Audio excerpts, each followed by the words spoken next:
কিশোরগঞ্জের পাকুন্দিয়ায় ফুটবলার হামজা চৌধুরীর নামে আয়োজিত ফুটবল টুর্নামেন্টের ফাইনাল খেলা অনুষ্ঠিত হয়েছে।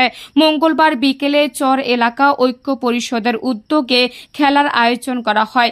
এই সময় চরপাড়াতলা আদর্শ উচ্চ বিদ্যালয়ের খেলার মাঠে স্বাধীন বাংলা একাদশকে 2-1 গোলে হারিয়ে ধ্রুব তারা ইউনাইটেড বিজয় লাভ করে। পরে বিজয়ীদের হাতে অতিথিরা ক্রেস্ট তুলে দেন। খেলায় চর আদর্শ মহাবিদ্যালয়ের সভাপতি ডাক্তার শামীম আহমেদ তুষার, পাকুন্দিয়া পৌর জামায়াতে ইসলামী শাখার সাধারণ সম্পাদক মোজাহিদুল ইসলাম, কিশোরগঞ্জ জেলা ছাত্র দলের সাবেক সহসভাপতি ইলিয়াস কাঞ্চন ভূঁইয়া উপস্থিত ছিলেন।